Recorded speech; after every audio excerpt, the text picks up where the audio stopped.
જય શ્રી કૃષ્ણ મિત્રો, હું બનાવી રહી છું મિલ્ક કેક. તો હું કેવી રીતે બનાવું છું એ તમને બતાવું. ચલો, આપણે આવી રીતે જાડા તળિયાવાળી કઢાઈ લેવાની છે અને એની અંદર આપણે દૂધ એડ કરવાનું છે. મેં અહીંયા 1.5 લીટર દૂધ લીધું છે. દૂધને હવે આપણે ગરમ કરવા મૂકી દઈએ છીએ ધીમા તાપે. જો સરસ રીતે આવી રીતે એને હલાવવાનું છે.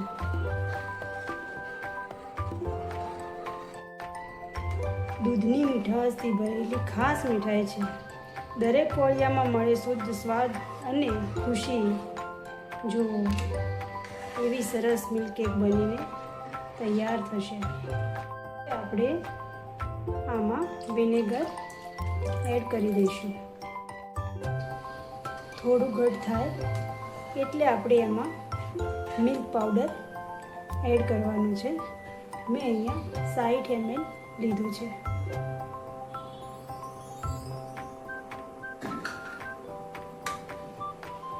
જો બધું સરસ રીતે મિક્સ કરવાનું છે.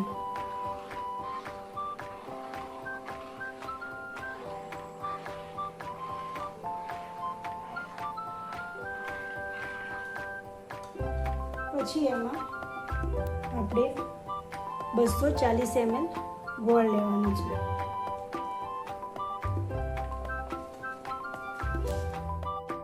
આના માટે આપણે પોળું વાસણ જ લેવાનું છે અને થોડી જાડા તળિયાવાળી કઢાઈ લેવાની છે. તો સરસ રીતે થશે. અને આવી રીતે કોન્સ્ટન્ટ તમારે હલાવતું રહેવાનું છે એટલે એની કણી પડશે.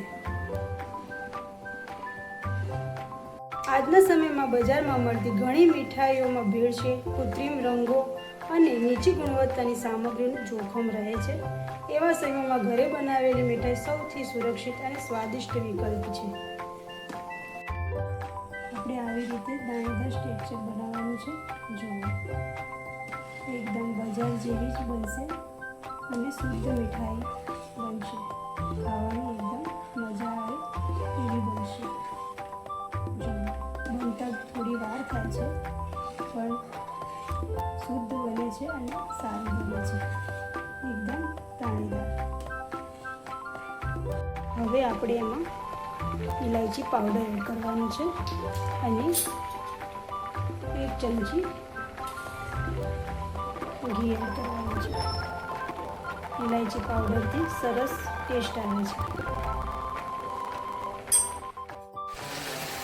જો હવે મિલ્ક કેક ખવાય છે. જો કેવો કલર આવ્યો છે, એકદમ મિલ્ક કેક જેવો બ્રાઉન કલર, એકદમ લાઇટ બ્રાઉન કલરનો કલર આવ્યો છે. બહુ સરસ રીતે હવે થવા જાય છે.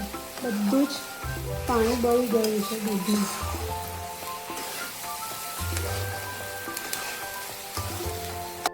જો આવી રીતે ઠીક થઈ જાય ને પછી ગેસને બંધ કરી દેવાનો છે અને પછી આપણે ટ્રેમાં કાઢી લેવાનું છે. જો આવું સ્ટ્રક્ચર આવવું જોઈએ. જો મેં આવી રીતે એક કન્ટેનર લઈ લીધું છે. એમાં હવે આપણે ઘી લગાવવાનું છે. બટર પેપર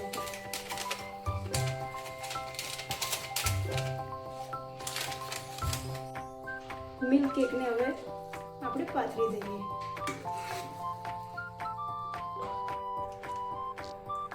હવે આપણે તાવીતાથી દબાઈ દઈશું એને. હવે આપણે બદામને થોડી ગાર્નિશિંગ કરવાની છે. જો આવી રીતે બદામ પાથરી દેવાની છે.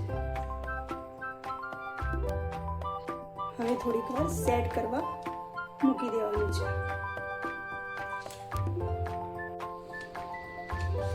જો હવે આપણી મિલ્ક કેક સેટ થઈ ગઈ છે. હવે એને કટ કરીએ છીએ. જો આવી રીતે કટ કરી દેવાની. જો એકદમ દાણેદાર મિલ્ક કેક તૈયાર છે. તમારો વિડીયો ગમ્યો હોય તો લાઈક, શેર અને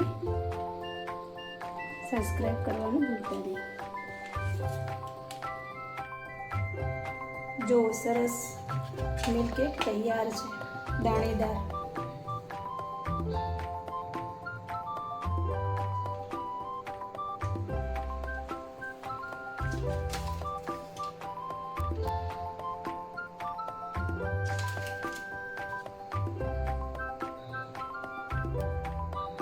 જો